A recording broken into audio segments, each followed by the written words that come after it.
I'd like to talk today about the 10 lost tribes. There's a lot of discussion about the 10 lost tribes of the northern kingdom of Israel. We're going to discuss three topics. First, who were the Assyrians? They were the ones who came in and conquered and took the 10 tribes of Israel into captivity. Second, we will cover the Assyrian conquest of the northern kingdom of Israel from both biblical and archeological sources. So we'll actually take a look at what happened when the Assyrians came in and conquered the 10 northern tribes. Finally, and this is interesting, we will consider what happened to the 10 northern tribes and where they might be today. So first, let's learn about the Assyrians. They had iron weapons, they had iron wheels in their chariots. They were just incredibly powerful.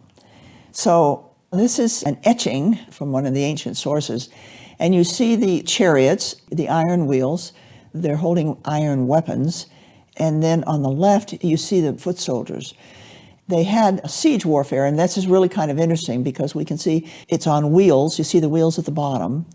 And in front of it is a battering ram.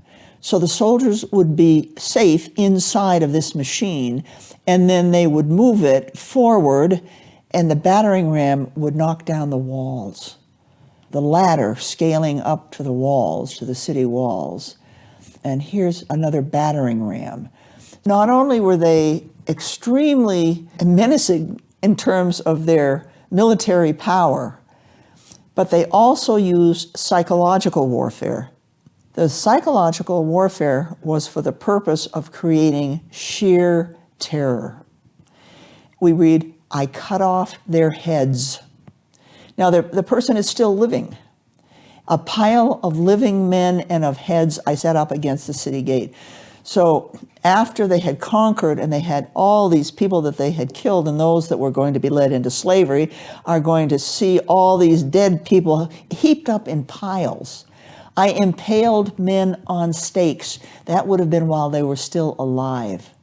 "The young men and maidens, I burned them. I burned them alive." I can't think of anything. Oh, "the city I destroyed and turned it into ruined heaps.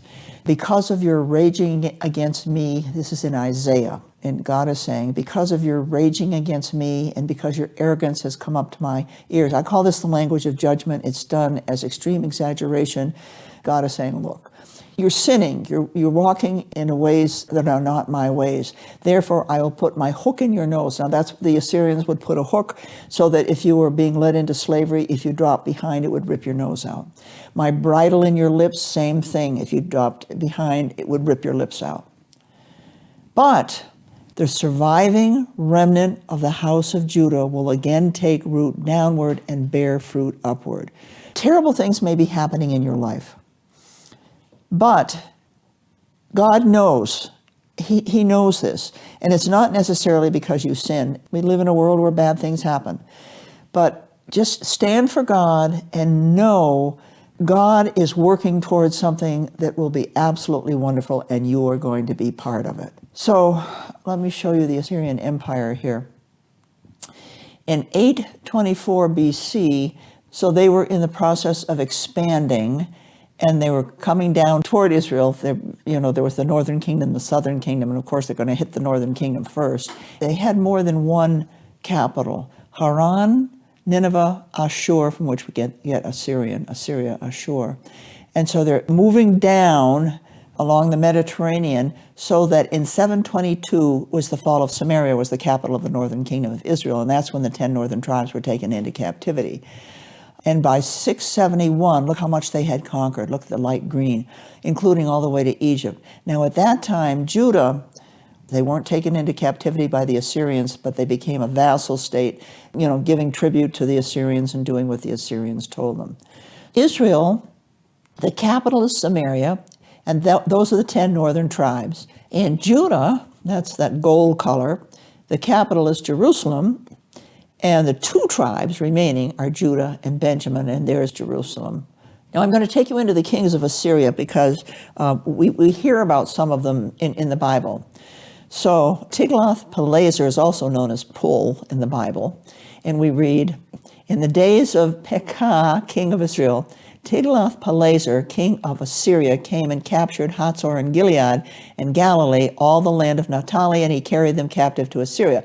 He has not yet conquered Samaria. He has conquered the northern part of the kingdom, the northern kingdom of Israel. The Assyrians, they took Damascus, capital of Assyria, and then they came down farther. They're taking the part of the northern kingdom of Israel that's north of Samaria. Okay, there's the Sea of Galilee. There's the escarpment that separates the Jezreel Valley from the hill country. This is the trade route that came through the escarpment at Megiddo. Assyrians conquer Hatzor, which was under the control of the northern kingdom of Israel, ruled by Samaria. Gilead and Galilee, the hills of Galilee, is just north of the Jezreel Valley. That was all controlled by the northern kingdom of Israel, and that is what the Assyrians took first. The next king is Shalmaneser, and we read that Hoshea, now he's the king of Israel, he's in Samaria. Samaria has not been conquered yet. He reigned for 9 years. The number 9 represents judgment. So the judgment is going to occur while Hoshea was king over Israel. Shalmaneser was king of Assyria at the time. He invaded the whole land. He didn't come just to the northern part. He did the whole land, and he went up to Samaria and carried the 10 northern tribes away into exile. We go to Assurbanipal. Assurbanipal built an incredible palace in Ashur, one of the capitals of the Assyrians. The Assyrians in the ancient world, they had pagan gods, but one god was the principal god of that land. So if they could take the people away from that land, they would no longer have access to their god. So what would happen is the Assyrians would take the captives and they would move them to other areas in the empire, and then they would take other conquered people and bring them back into Israel. But what they did was very interesting. They sent these enemies to the border areas that were prone to attack. They put them where they were developing conquered territory. So that was a very hard place to be because the conquered people didn't want to be conquered, so there might have been uprisings. One estimate suggests that 4.4 million people were relocated by the Assyrians over a period of 250 years. This was the resettlement policy, to take them away from their God, away from their land. And then what's important is that they would take another conquered people and bring them in to Samaria and to the northern kingdom of Israel. So the Assyrian resettlement was in direct contrast to the Babylonian captivity of Jews who were resettled together outside the city of Babylon. And those were the two southern tribes who would later be conquered by the Babylonians and taken into captivity, but they were not resettled around the whole empire. They were largely around Babylon, which means that they weren't lost, that they were at one point allowed to return if they wanted to, and then their identity was retained because they weren't spread around the whole empire. They were kept in one primary place. We read, the king of Assyria brought men from Babylon and from Kutah and Ava and Hamat and Sepharvaim and settled them in the cities of Samaria in the place of the sons of Israel. So it's not just one group of people, it's from a number of conquered people coming from other areas coming in, and they're going to be settled in Samaria.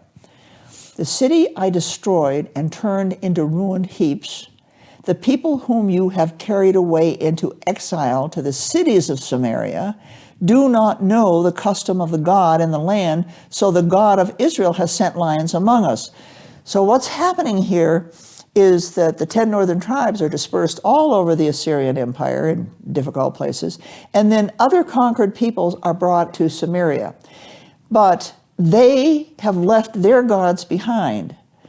So they believe that there's a God that is in control of the land that they've been settled in. There's a God of Samaria, and they don't know that God. And because they don't know that God and they don't know how to worship that God, And the lions were coming up out of the Jordan River Valley and were attacking people. And the reason was that they didn't know the God of the land. Well, who's the God of the land? The God of the land is the God of Israel. So what they did is they sent back to Assyria to say, wait a minute, you settled us here, but we don't know the God of the land. So, please send us somebody who can teach us about the God of the land. You see Syria in green, Syria and Iraq in green, and those are the modern countries of Syria and Iraq today. The Assyrians were fighting against groups to the north. So the sort of orangey color are the Medes. They were settled up in the border of the land with the Medes because the Assyrians were fighting the Medes. And then the gold is the Scythians, so they were settled up on the borders of the Scythians. The 10 lost tribes were in these areas that became, Iran, Syria, Iraq, but for the most part, they're north of that. We have today 60,000 Jews that have come from Iraq to Israel. We have 135,000 that have come from Iran and the land of the Medes. They've been coming into Israel since Israel became an independent country. And then we also have, north of Iran, are these Soviet states, Georgia, Armenia, Azerbaijan, and Bukhara is that little one that doesn't have a name on it, this kind of orange.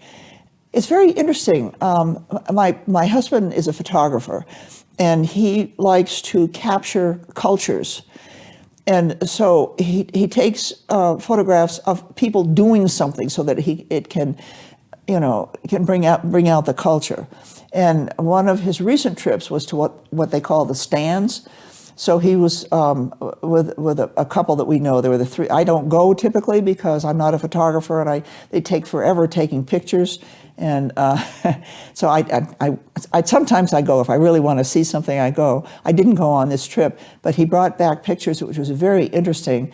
And he went, with another couple. So there were three of them with a guide, and many of the people are Muslim.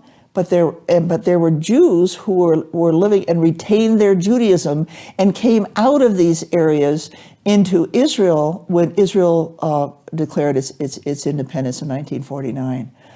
So we're getting people that have come to Israel from these areas that would have been settled by the Assyrians and put the 10 lost tribes into those border areas. So here's a picture of what we call the stands.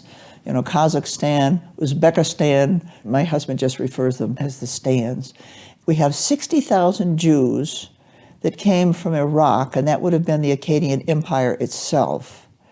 We have 135,000 Jews who came from Iran. That would have been the Empire of the Medes. There's an unknown number who came from Kazakhstan, Uzbekistan, Kyrgyzstan. These were all territories of the Scythians, but there were clearly Jews coming from those areas to Israel. Back, it would have been in the 90s, I guess, I was working on a PhD in biblical studies, and I had to learn Hebrew. So I got permission from the university where I was studying to go to Israel, and I spent 2 months in what was called an ulpan.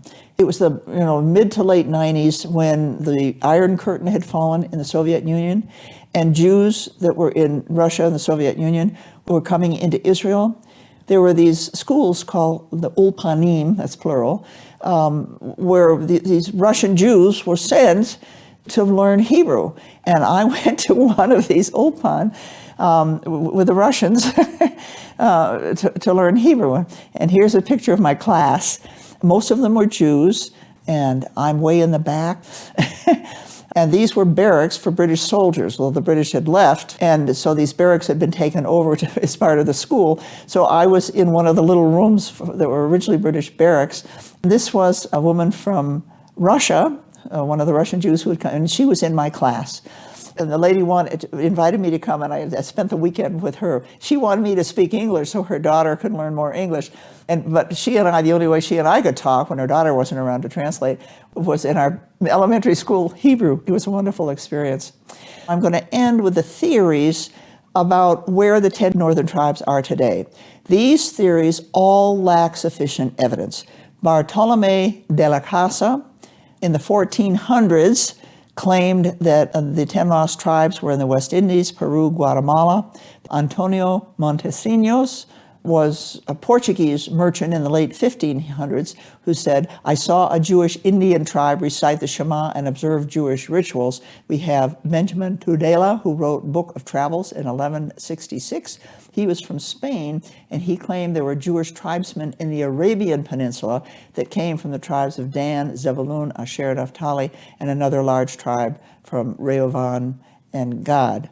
Dutch scholar claims that he found American Indians to be descendants of the 10 lost tribes, and this was Manasseh ben Israel, and he wrote a book, The Hope of Israel, about the 10 lost tribes among American Indians. And here we have 15 million Pathans who live on the borders of Afghanistan and Pakistan. Another theory is there are thousands of words and names of places in Japanese that correspond to Hebrew words.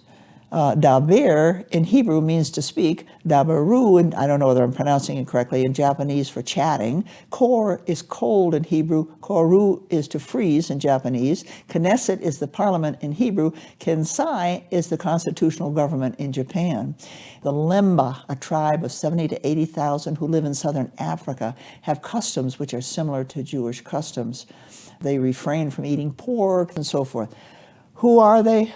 We don't know. Where are they? We're not sure. But there are all these theories. They are there somewhere, and I think God is going to bring them back to Israel. That's my own thinking. With that, I wish you shalom.